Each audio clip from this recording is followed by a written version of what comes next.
Welcome to Tangents, the podcast from Coin Center.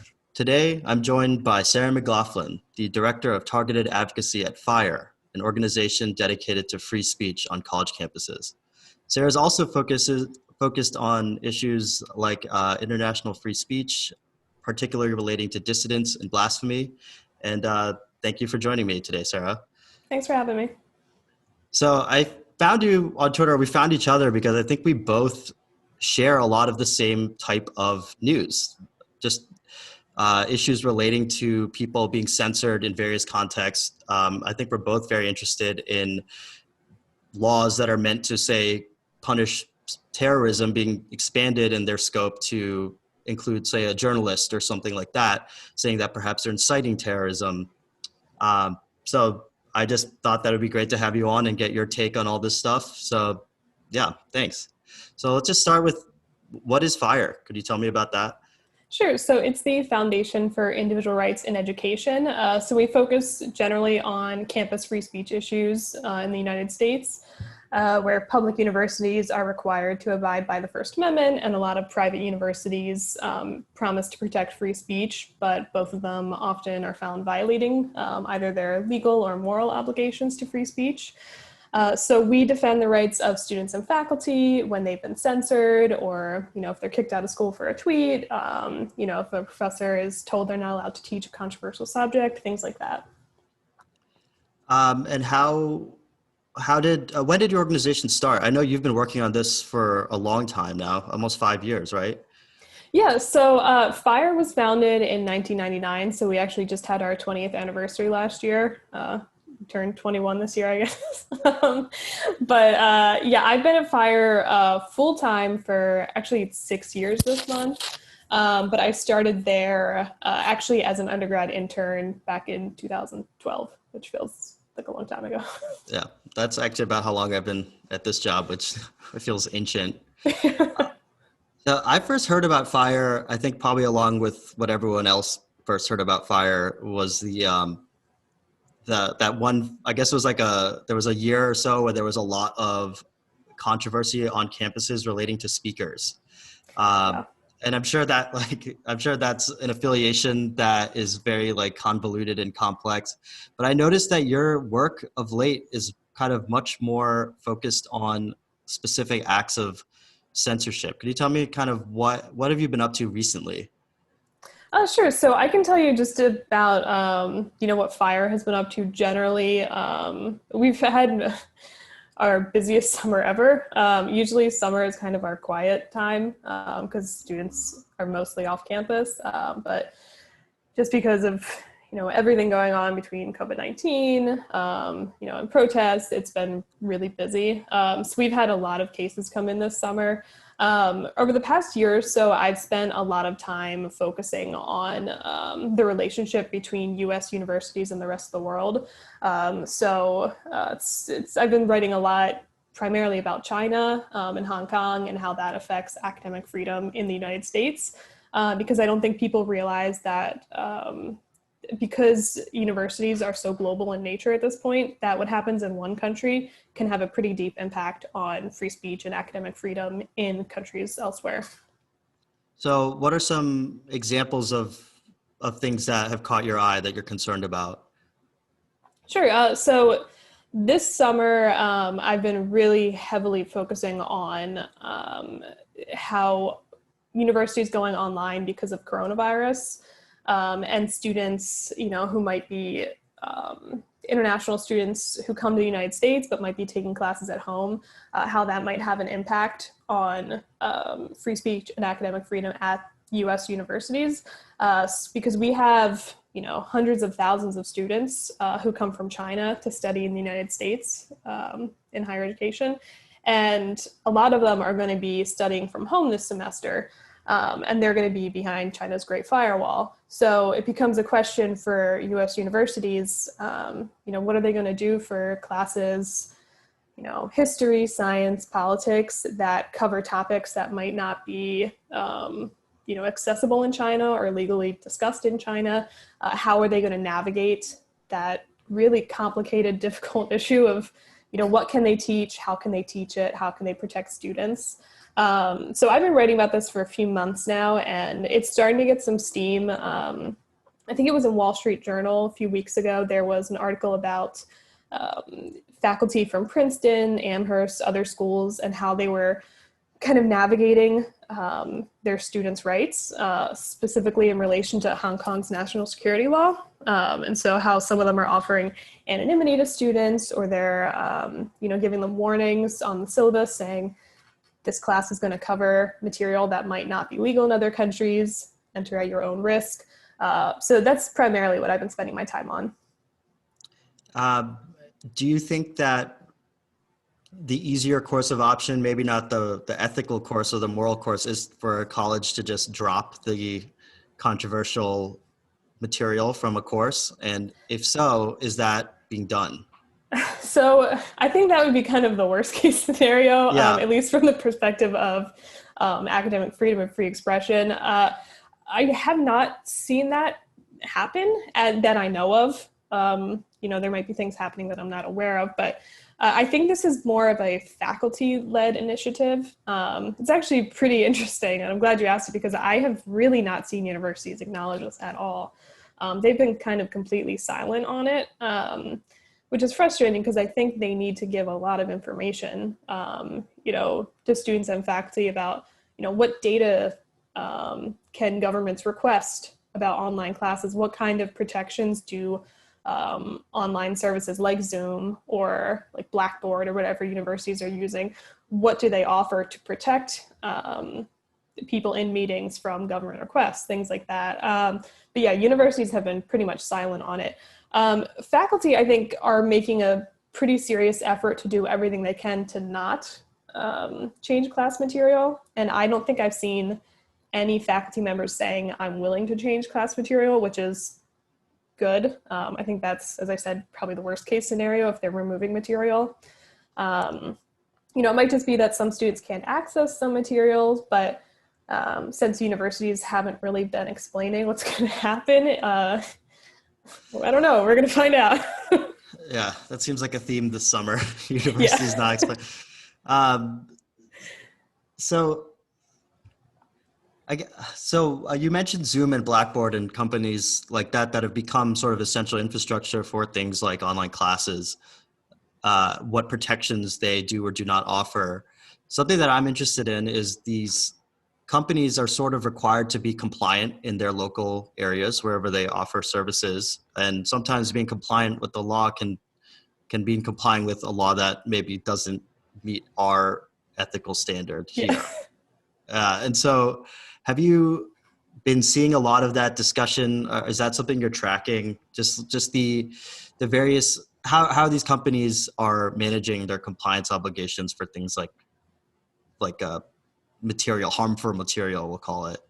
So the only one I am aware of that has done some acknowledgement of it was Zoom, which I'm sure you probably saw too. Earlier this summer, they sort of did kind of the worst case scenario in which they shut down meetings for, I think, the anniversary of Tiananmen Square massacre. They shut down meetings outside of China in response to government requests from China.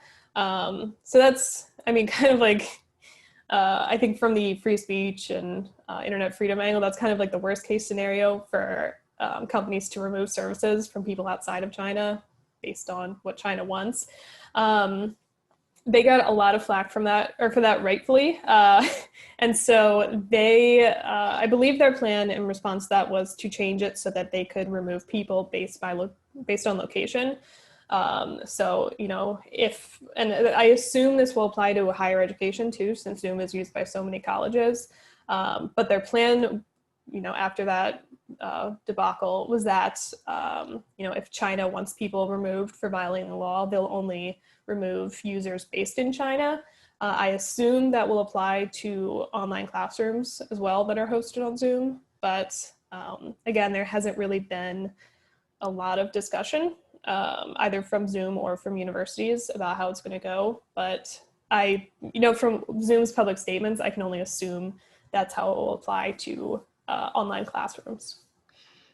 So if you're not getting much from the universities and you're seeing some from the faculties, have you heard anything about students in particular being concerned about this? So I've read a few accounts from students in Hong Kong who are studying. I think I read from students studying at Canadian universities who have expressed kind of exactly these concerns, like, the material in our class is going to violate the national security law. What's going to happen?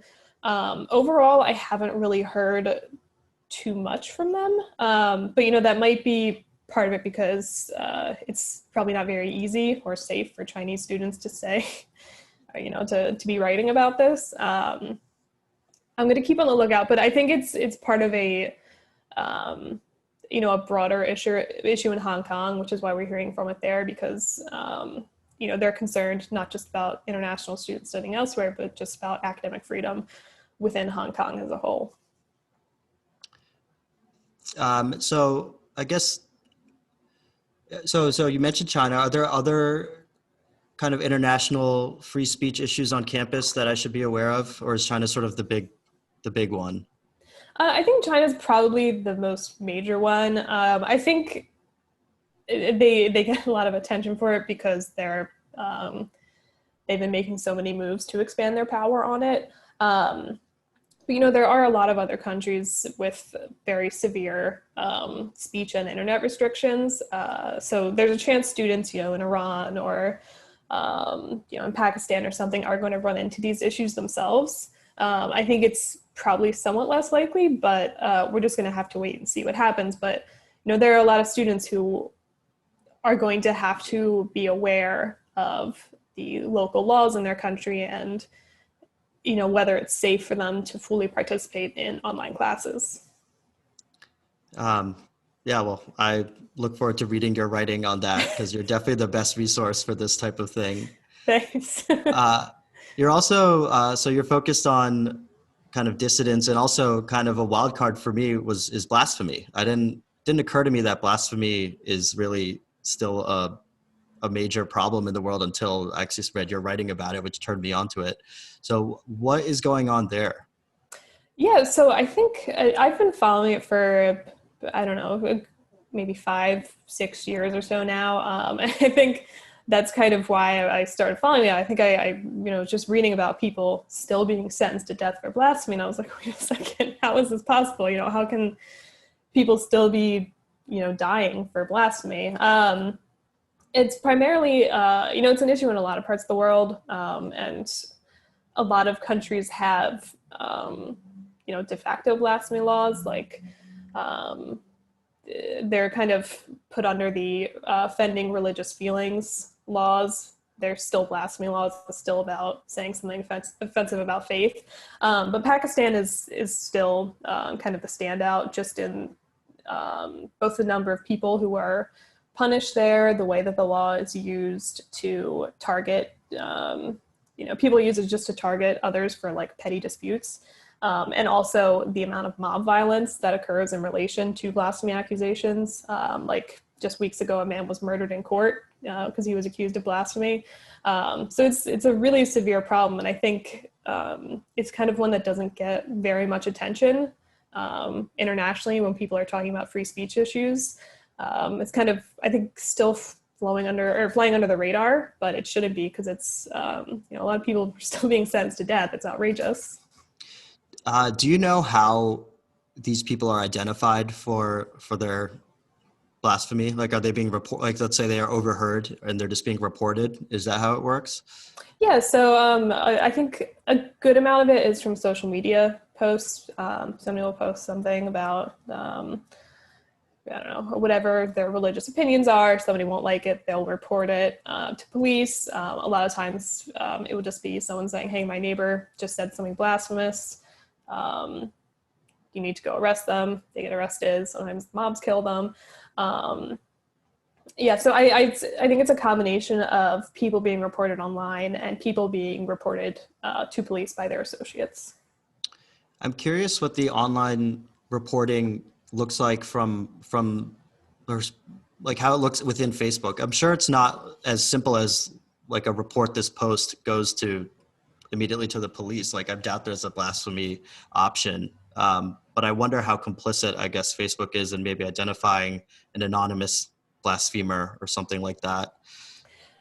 I'm not sure. I would have to follow it. I'm not an expert on Facebook's role in it. I know Facebook kind of has a checkered history on this in regards to complying with legal requests. I'm pretty sure you shared something about it recently with Thailand and Facebook taking down a page that was offensive to the monarchy or something, which they're challenging, I believe.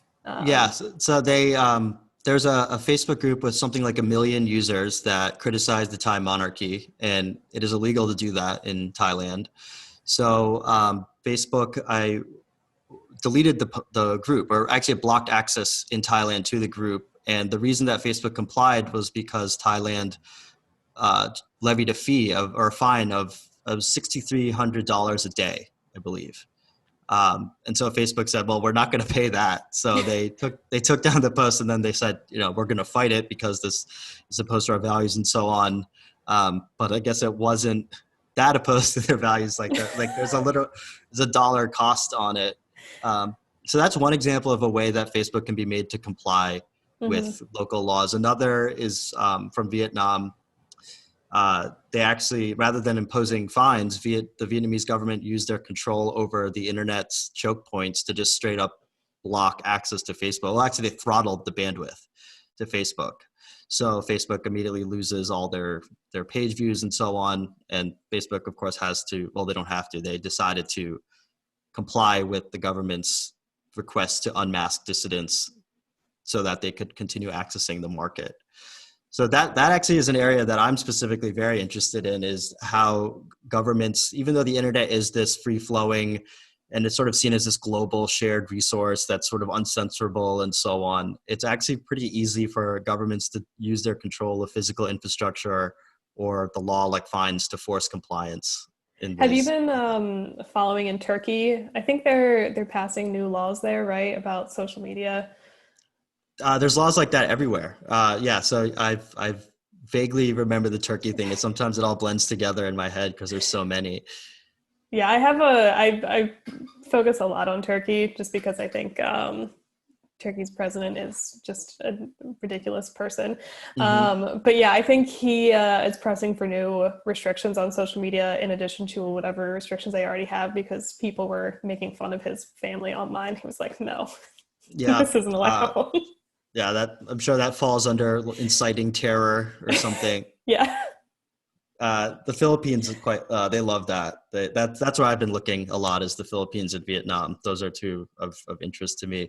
Yeah, Vietnam, there's a lot of censorship of like supposed sedition, right? Is it like seditious language? Okay, yeah, I thought so. Yeah, they've got internet censorship a little figured out there, for sure. So is there anything else you've been focused on recently from the dissident angle besides blasphemy? No, I mean, unfortunately, there's been so many blasphemy cases. It takes up a lot of time just to follow that. But with what's going on in France, that's just been more developments there. There was sort of like good and bad news out of France because of the reprinting of the Muhammad cartoons. That was, the people there were agreeing, it's at least free speech, this is allowed, which is the right call. And at the same time, I think some justice minister in France was like, well, we're going to have a law banning insults to mayors. Like, how are you getting this so wrong at the same time? Insults to mayors, like elected officials? How would they, what's the reasoning for that? I think he gave some quote about how, abusing a mayor is abusing the state or something like that. I don't know. It was ridiculous. There's always going to be, there's sort of the protocol. Like there's one angle on a soft angle, but an angle nonetheless on censorship is that it's just for decorum and protocol reasons. You shouldn't be allowed to insult like a blue check on Twitter or something like that. But I every now and then there's some viral tweet of someone saying that everybody needs to be their identity verified online. Oh, And that, such a right, terrible idea. right, and like that would force civil conversation, but of course that would also force people to self-censor quite a bit. Well, yeah, and like I see well-meaning people make that point all the time. Like, if we only had verified identities on here, it'd be so much nicer. And I'd be like, okay, well, that would probably be a lot of people who, were out in their family for their sexuality then, or their religious beliefs or whatever. Like, it's very dangerous. I'm sure, Saudi Arabia would love it if every Yeah, anonymous person were identifiable on Twitter. yeah. Have you been following the Saudi Twitter saga? It's quite amazing. I was following that when it first came out, and I know something came out in the past couple of weeks about it that I have not caught up on. But yeah, Yeah, it's outrageous. yeah. It was just a recap. It didn't really add anything new. But okay, so for the listeners, basically, the Saudi crown was able to cultivate an insider at Twitter. I believe they paid them off and then eventually started using sort of a mix of payments and threats to get them under their thumb. And they used this person's admin access, which is the same type of access the Twitter hacker used during that big hack that happened like a month ago. That same level of access that who knows how many contractors have, something like thousands of contractors Mm-hmm. have access like that, to basically unmask anonymous accounts that were critical of the crown. So there was one account in particular that I think was claiming something scandalous. I can't remember exactly what it was. And it was a big scandal in the country. And it was a big priority for the crown to get this guy to shut up. And they were able to get their identity with the help of this insider employee. So that's like just another example of ways that governments can get social networks under their thumb. Sometimes it's not necessarily by a legal mean, but like they'll get them. If the So, information exists, then they'll get it. so that dissident, do we know who it was, and do we know what happened to them? Because I think Uh, that's part of where my knowledge on this story drops off. I'll check and just DM it to you because I don't Okay. remember. Okay, so you've been working on these sort of speech issues for a while. How has the landscape changed over the last few years? That's a good question. So are you asking about, campus stuff specifically, or Honestly, both. I don't okay. know very much about the campus issues, so anything that you can teach me there is interesting.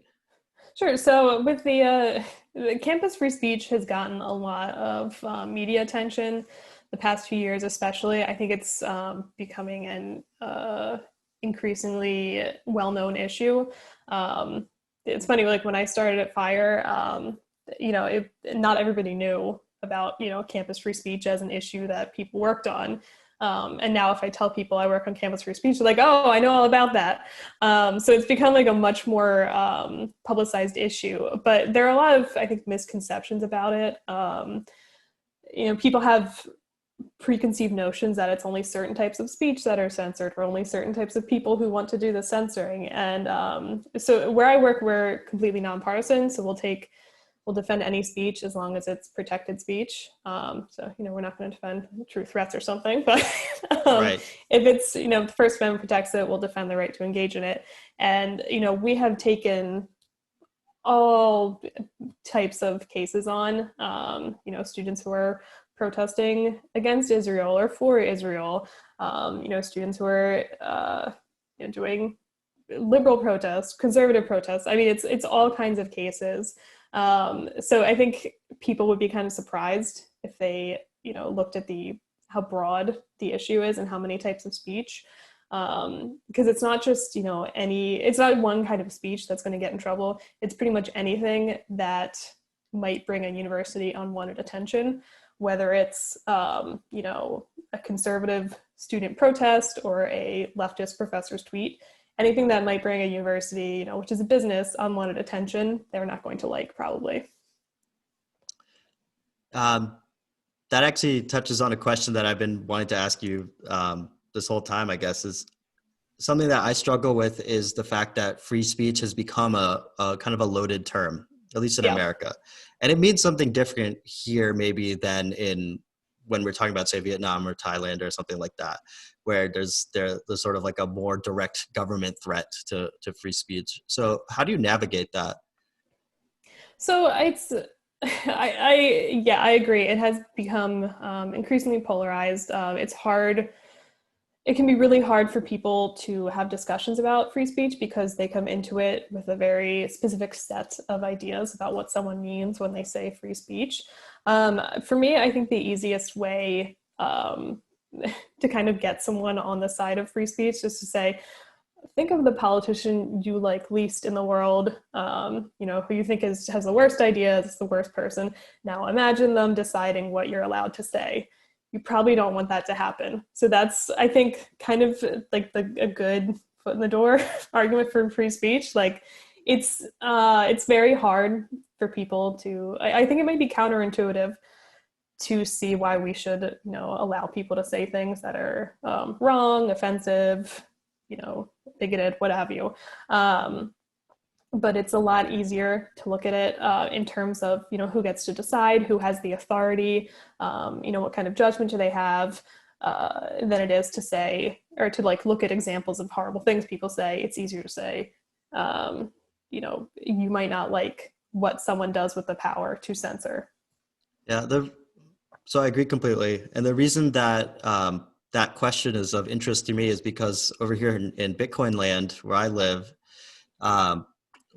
what we're looking at is like a niche version of that same issue, which is basically payments freedom rather than freedom of speech. Because the way we see it, at least, is that you should be able to not only say what you believe, but also perhaps raise money or just exist. So the financial deplatforming stuff is something that is of interest, and as of yet, people haven't really moved to Bitcoin for various reasons. But I think that eventually it will be a bigger player in the deplatforming conversation. Yeah, I've been sort of following it. I don't get to spend as much time focusing on like internet speech issues as I'd like, just because there's, as we discussed, like 15,000 other ones going on. But I know that there have been a lot of demands for, fundraising platforms to not allow certain types of fundraising efforts to go on based on viewpoint, which I'm sure is just a nightmare to try to sift through to decide which one should be allowed. Yeah, it's only getting worse. In particular, this now actually we're seeing this sort of like who funds Antifa thing, and like there's GoFundMe's for bails and stuff like that. So is that going to be called funding, quote unquote Antifa or what?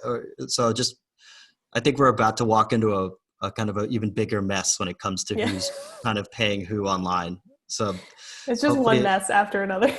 It's a lot of messes, and unfortunately every mess somehow relates to somebody trying to take more control over the internet and speech, because everyone thinks that they have the best way to do it. So I guess a final question for you is, what's something important that you think people aren't paying enough attention to? So I discussed this earlier, but I think not enough people are paying attention to the relationship between COVID-19 and online restrictions and what's happening to online speech as we're kind of all forced on the internet to have the conversations that we'd normally have in a classroom or at a conference. So I think people need to be asking more universities and more online platforms questions about how they're protecting users, what protections exist for people who are using those platforms. Will they give over data to China on a student's online class if China asks for it? People's rights and lives are kind of in the balance here. It's really important for us to know, what we can say and whether we're protected on the internet. So I think that's something that needs a lot more attention. And I think it's pretty frustrating that universities haven't done a very good job of acknowledging it or even admitting that it's a problem. That definitely sounds true. And I'm going to be following your work at FIRE very closely, because it seems like you're the number one person to be tracking this. Thank you. I appreciate it.